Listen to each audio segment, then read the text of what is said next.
Hello मेरे प्यारे दोस्तों, आपका स्वागत है मेरे यूट्यूब चैनल गौतम ऋतु में।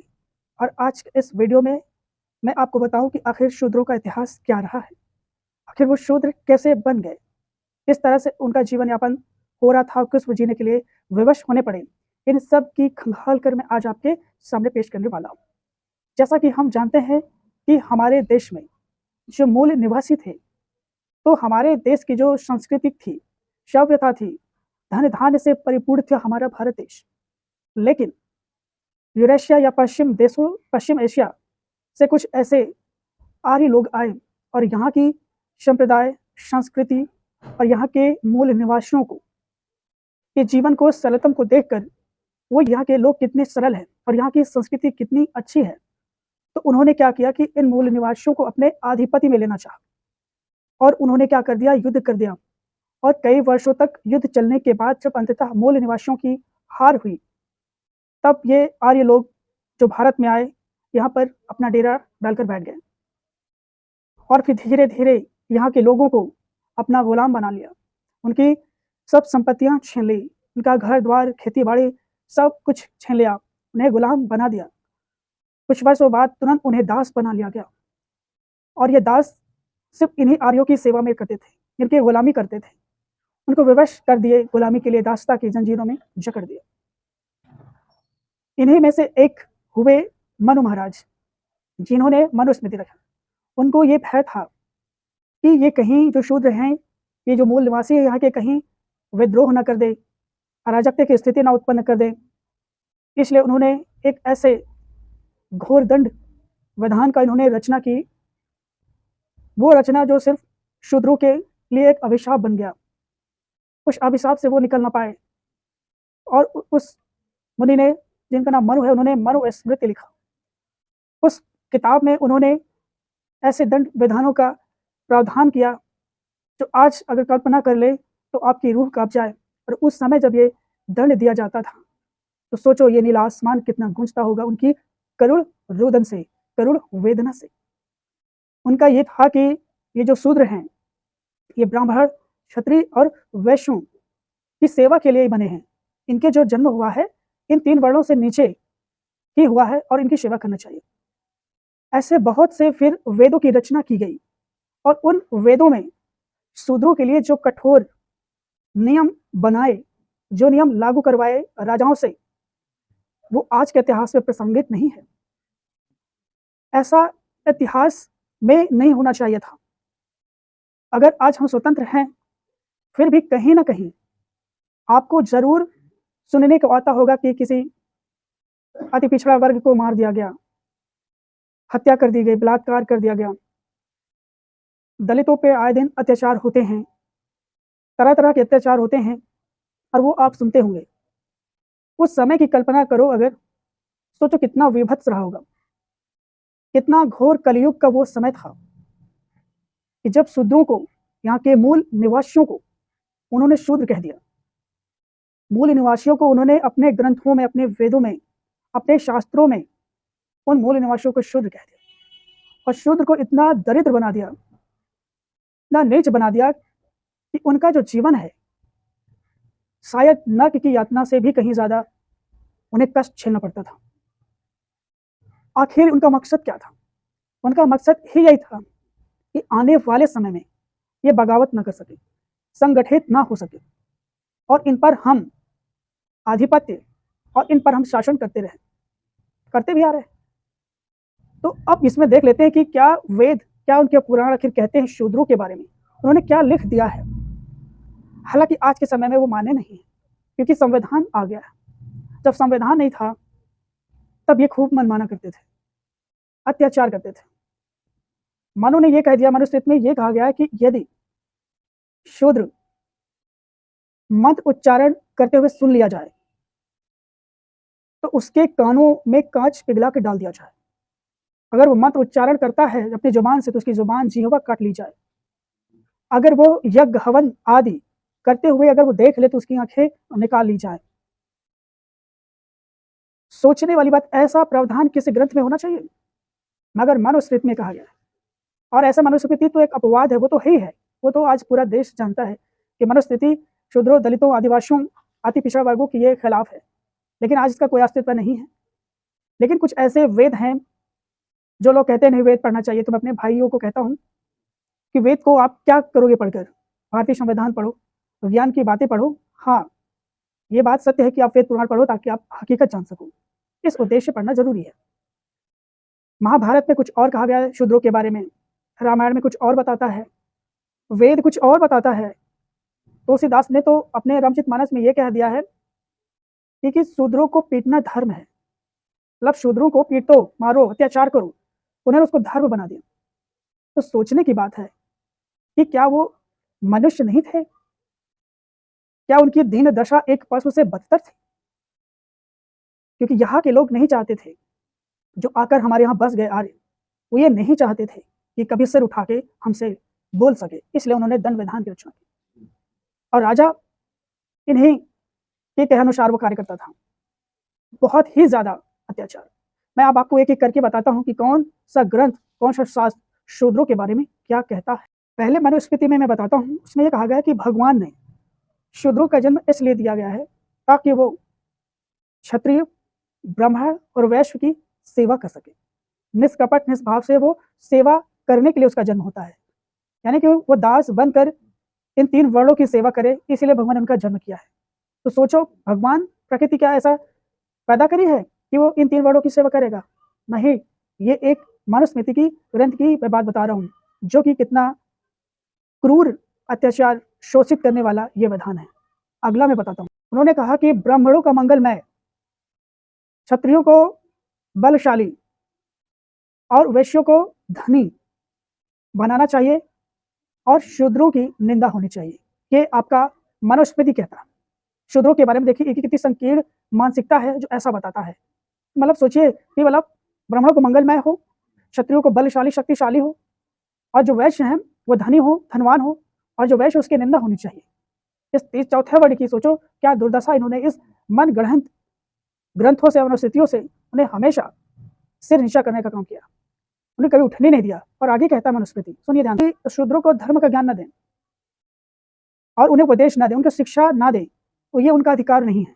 मतलब वो धर्म का उपदेश, बुद्धि न प्रदान की जाए, ऐसा उन्होंने अपने मनुस्मृति में, विधान में ये उद्धारित किया है। सोचने वाली बात है। अगली बात सुनिए मनुस्मृति की। ये कहा गया इसमें कि यदि शूद्र ब्राह्मणों के खिलाफ कुछ बोलता है तो ये राजा का धर्म है कि शूद्रों को कड़े से कड़ी, कठोर से कठोर सजा दी जाए, उन्हें इतनी यातनाएं दी जाए इसकी रूह कांप जाए। सोचने वाली बात है। ऐसा इस तरह के क्रूर विधान कहीं कोई आज तक मनाया है? नहीं। ये सोचो, वो हमेशा दास बनाने की एक प्रथा बना दी। शूद्र जो है ब्राह्मणों का अपमान करता है और धर्म में के विरुद्ध वो बोलता है, तो राजा को इन शूद्रों को खौलते तेल में डाल देना चाहिए। सोचने वाली बात है। ऐसा करना चाहिए कि एक मनुष्य दूसरे मनुष्य पर इस तरह से जुल्म कर रहा है। आप कहीं नहीं पाओगे ऐसे क्रूर से क्रूर अत्याचार, अब कहीं नहीं पाओगे, सिर्फ यही पाओगे मनुस्मृति में। अभी और भी ग्रंथ हैं, उनके भी आपको एक एक चीजें मैं आपको बता रहा हूँ। यदि शूद्र ब्राह्मणों के आश्रम पर वो बैठ जाए तो उसे राजा उसे दंड करे, यानी कि गर्म सलाखे उसकी कमर में डाल दिया जाए और उसे देश से निकाला दिया जाए, या फिर उसका जो है आसन बैठने वाला ही काट दिया जाए। मतलब सोचो, इतनी क्रूर निर्मम कि कल्पना कर लो तो रूह कांप जाती है। कितना निंदनीय, इतना क्रूर अत्याचार कौन कर सकता है? ये विडंबना है, ये विडंबना थी हमारे देश की, तो इस तरह से उन्होंने अत्याचार किए। आगे और मनुस्मृति कहता है कि ब्राह्मणों को यह अधिकार है कि जब चाहे तब ब्राह्मण शूद्रों के धन को बेरोक टोक ले सकता है। उसे धन रखने का अधिकार नहीं है, क्योंकि शूद्रों का तो अपना कोई धन होता ही नहीं, वो ब्राह्मण का होता है और वो ले सकता है। मतलब आप सोच रहे हैं, यानी कि आपको धन से तोड़ रहे हैं, मानसिक रूप से तो तोड़ ही रहे हैं, आपको धन से भी आपको तोड़ दे रहे हैं। यानी कि आप धन, यानी कि आर्थिक स्थिति, मानसिक स्थिति से आपको कभी उबरने ही नहीं देंगे और आप हमेशा दासत्व के बेड़ियों में जकड़े रहेंगे। ये मनुस्मृति के जो मैं बता रहा हूँ, आयतें जो बता रहा हूँ, ध्यान से सुनने वाली बात है। इसलिए कहते हैं कि आप अपने अधिकारों के लिए इतना ज्यादा मेहनत करो, इतना परिश्रम करो, इतना मेहनत, इतना शिक्षा ग्रहण करो कि कोई भी तुम्हारा शोषण नहीं कर पाए, कोई भी ना कर पाए। मनुस्मृति ये कहता है कि शूद्रों को जूठन खाना दिया जाए, यानी कि जो बचा कुचा है सड़ा खाना दिया जाए, फटे वस्त्र पहनने को दिए जाए और उन्हें सही से पानी पीने के न दिया जाए। मतलब सोचो कि सड़ा खाना उन्हें खाने के लिए विवश होना पड़ता रहा, फटे कपड़े, गिनैले कपड़े उनको पहनने को दिए जाते थे। पानी पीना तो छोड़ दो, उन्हें नाली का पानी पीने के लिए विवश होना पड़ता था। वो था कलयुग, घोर कलयुग था उस समय। आज सतयुग चल रहा है, तभी आज सब लोग अपने हक अधिकार से जी रहे हैं। और ये सतयुग इसलिए आया क्योंकि संविधान आया, इसलिए। मनुस्मृति आगे कहता है कि शूद्रों को धन का संचय नहीं करना चाहिए, क्योंकि यदि उनके पास धन हो गया तो वो हमेशा ब्राह्मणों को नुकसान पहुंचाएगा। अब ऐसा विधान बना दिए तो अब उनके पास जो धन रहेगा वो छीन लिया जाएगा, कुछ कर ही नहीं पाएंगे। यानी कि अपने बचाव के लिए दोस्तों तो कितने दंड, कितने आर्थिक दंड, नैतिक दंड अपना लिए इन्होंने, जिसकी वजह से उन्हें यातनाएं झेलनी पड़ रही। जो शूद्र अपनी धन, अपनी दौलत, अपने स्त्रियां ब्राह्मणों को दे दे उपभोग के लिए, तो उसके घर का भोजन खाने योग्य है। सोचो कितनी नीचता है। मतलब इनको सब कुछ, अपने मान सम्मान इनको दे दो तो ये ऐसे करने के लिए आ जाए। सोचो घोर, इसे आप न्याय कहेंगे क्या?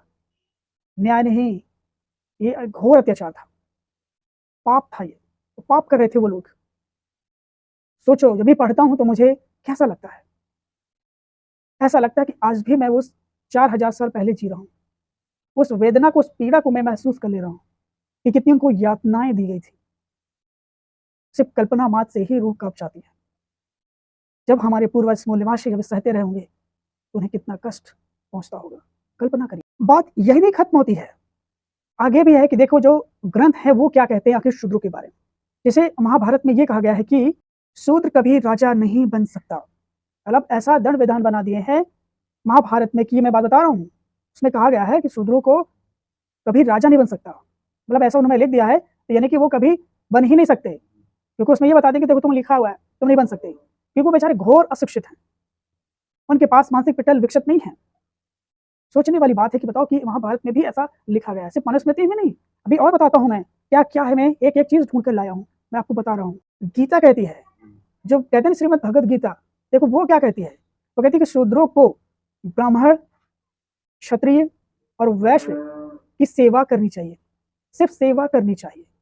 हाँ बताइए, सेवा करो जिंदगी भर, तुम्हारी आने वाली पीढ़ियां तुम्हारी सेवा करेंगी, ऐसा कि गीता कहती है। जो लोग कहते हैं गीता बहुत पवित्र पुस्तक है, लेकिन उसकी सच्चाई आप देखिए, जब पवित्र होती है कोई चीज ना, तो सब मनुष्य की अस्मिता को ध्यान रखा जाता है, क्योंकि सबके शरीर में एक पवित्र आत्मा होती है। पवित्र ग्रंथ तभी नहीं हो सकता, कभी नहीं हो सकता मेरे दृष्टि से। रामायण कहता है कि शूद्रों को अगर ज्ञान मिल जाए तो उन्हें मृत्यु दंड देना चाहिए। मतलब वो ज्ञान अर्जित अगर करे तो उन्हें मृत्यु दंड दे देना चाहिए, मृत्यु दंड मिल जाना चाहिए अगर वो ज्ञान अर्जित करते हैं तो। सोचिए आपको किस तरह से, आप सोचो आपको किस तरह से तोड़ा गया, आपके अधिकारों को किस तरह से हनन किया गया, आपकी मानसिकता को किस तरह से कुचला गया है, इस चीज को समझिए। वेद क्या कहता है? कहता है कि जो शूद्र है वो ब्रह्मा जी के पैरों से उनका जन्म हुआ है, इसलिए शूद्र का स्थान ब्राह्मण, क्षत्रिय और वैश्य के पैरों के नीचे है। ये उसकी दास्ता के लिए बना है। ये देखिए आपका वेद ऐसा कहता है। आखिर ये वेद लिखने वाले थे ही कौन? कल्पना करो, खुद से जानते हैं कि सब कौन थे। सब ये वही आर्य लोग थे जिन्होंने सिर्फ शूद्रों को, जो यहाँ के मूल निवासी थे, जिन्होंने शूद्र का उन पर ये इस तरह के नियम लाद दिए, थोप दिए, लो तुम्हारी आने वाली पीढ़ी कभी से उभर नहीं पाएगी। देखिए पुराण क्या कहता है, क्योंकि शूद्रों का जन्म गुलामी के लिए होता है, यानी कि शूद्र का जन्म सिर्फ गुलामी करने के लिए होता है। वो सिर्फ गुलाम ही बना रहेगा वो, और वो कुछ नहीं बन सकता। आपका रामचरितमानस ये कहता है कि शूद्रों को पीटना धर्म है। सोचिए ये कैसा धर्म है कि किसी व्यक्ति को अत्याचार करो, पीटो और उसे धर्म कह दो। वारे ऐसे लोग थे जो हमारे देश में ये कलंक बनकर रह गए। सोचने वाली बात। और ऐसा कहा जाता था कि दलित समाज के लिए एक श्राप है और मुझे समाज में रहने का कोई अधिकार नहीं है, वो जंगल में रहेगा। उसे इतना यातनाएं दी जाती थी। यह था कि अगर वो मंदिर में अगर चला जाए तो उसे गंगा जल से उसे पवित्र किया जाता था, उसे धुला जाता था, और उस शूद्र को जो मंदिर को छू लेता था उसके प्राण तक ले लिए जाते थे। इतना ज्यादा डर भर दिया जाता था कि कोई भी मूल निवासी ऐसा करने का दुस्साहस न कर सके। उनका एक ही यही मकसद था। मगर कहते हैं ना, प्रकृति परिवर्तन संसार का नियम है, क्योंकि हमेशा परिवर्तन आता है और यह परिवर्तन पुराने नियमों को बदलता है, फिर उसका स्थान पर नए नियम आ जाते हैं, नए लोग आ जाते हैं। ये काफ़ी दिनों तक चला, आज़ादी मिलने से पहले तक ऐसे चलता रहा। सोचने वाली बात है। लेकिन हमारे परम पूजनीय महामानव बाबा साहब भीमराव अम्बेडकर ने एक भारत का ऐसा पवित्र ग्रंथ लिख दिया, भारतीय संविधान ने इन सब नियमों को, विधि विधानों को खंडित कर दिया और वो उनका अधिकार दिलाया जो हजारों सालों से उनको नहीं मिल पा रहा था। जो आत्मसम्मान उन्होंने खोया था वो संविधान के द्वारा उनको मिला, तब वो जाके आज आत्मगौरव प्राप्त हुआ। लेकिन फिर भी कहीं ना कहीं ऐसे मानसिक रूप से गुलाम लोग आज भी उनकी चटुकारिता करते हैं कि तुम कथा भागवत क्यों सुनते हो, मंदिरों में तुम क्यों जाते हो, तुम्हें क्या मिलता है, तुम स्कूल नहीं जाओगे तो मंदिर में पहुंच जाओगे, पढ़ने के लिए किताबें नहीं लेकिन पेपर तुम जरूर पढ़ोगे। जब तुम ऐसे नियम अपनाओगे तो तुम गुलामी तो अलग भी बने रहोगे, शिक्षित होकर भी गुलाम हो, क्योंकि तुम पूजा पाठ में लिप्त हो। आज ये जो अधिकार मिला है बाबा साहब की बदौलत मिला है और उनका एक ही मकसद था कि आप शिक्षित होइए, क्योंकि शिक्षा ही तुम्हें वो अधिकार दिला सकती है। मंदिर जाने से, पूजा पाठ अर्चना वंदना करने से कुछ आपको नहीं मिलने वाला है, सिर्फ आप गुलाम रहोगे और आज भी तुम मानसिक रूप से गुलाम हो। ऐसे हमारे बहुत से अनुसूचित जनजाति के लोग हैं, अति पिछड़ा वर्ग है, ओबीसी के लोग हैं जो आज भी इन जंजीरों से जकड़े हुए हैं, इससे वो निकल ही नहीं पा रहे हैं। जिस दिन तुम इन सबसे ऊपर चले गए, निकल गए, उस दिन तुम्हारी हर एक मुसीबत और बाधा और संकीर्णता हमेशा के लिए खत्म हो जाएगी। इतने वर्ष हो गए आज तक मैंने किसी भी देवी देवता मंदिर तक में कदम नहीं रखा, क्योंकि मेरा मंदिर मेरा विद्यालय है, स्कूल मेरा मंदिर है। क्योंकि शिक्षा हर एक अंधविश्वास को खत्म कर देती है, कि शिक्षक प्रकाश है, जब वो प्रकाश जानता है शिक्षा का ना तो सारे अंधकार मिट जाते हैं। तो मेरा आपसे यही निवेदन है, विनती है कि आप शिक्षा को प्राथमिकता दें, आप हमेशा शिक्षा को प्राथमिकता दें। आप गरीब हैं इसका आप हवाला ना दें, आप बच्चों को हर हाल में शिक्षित करें, क्योंकि शिक्षा ही क्रांति ला सकती है। दोस्तों, मैं यही बताने का प्रयास कर रहा था, आपको जरूर पसंद आया होगा। अगर जरा सा भी मेरा वीडियो आपको अच्छा लगा है तो कमेंट करें, सब्सक्राइब करें, शेयर करें और ज़्यादा से ज़्यादा ऐसी चीज़ें हमारे भाई लोगों में पहुंचना चाहिए, उनकी जागरूकता का संचार हो, ताकि हम एक ज्ञान की ओर बढ़ सकें, अग्रसर हो सकें। दोस्तों, फिर मिलते हैं नेक्स्ट वीडियो में एक नई अवधारणा के साथ। अपने मित्र सखा गौतम ऋतु को दीजिए इजाजत। नमस्कार।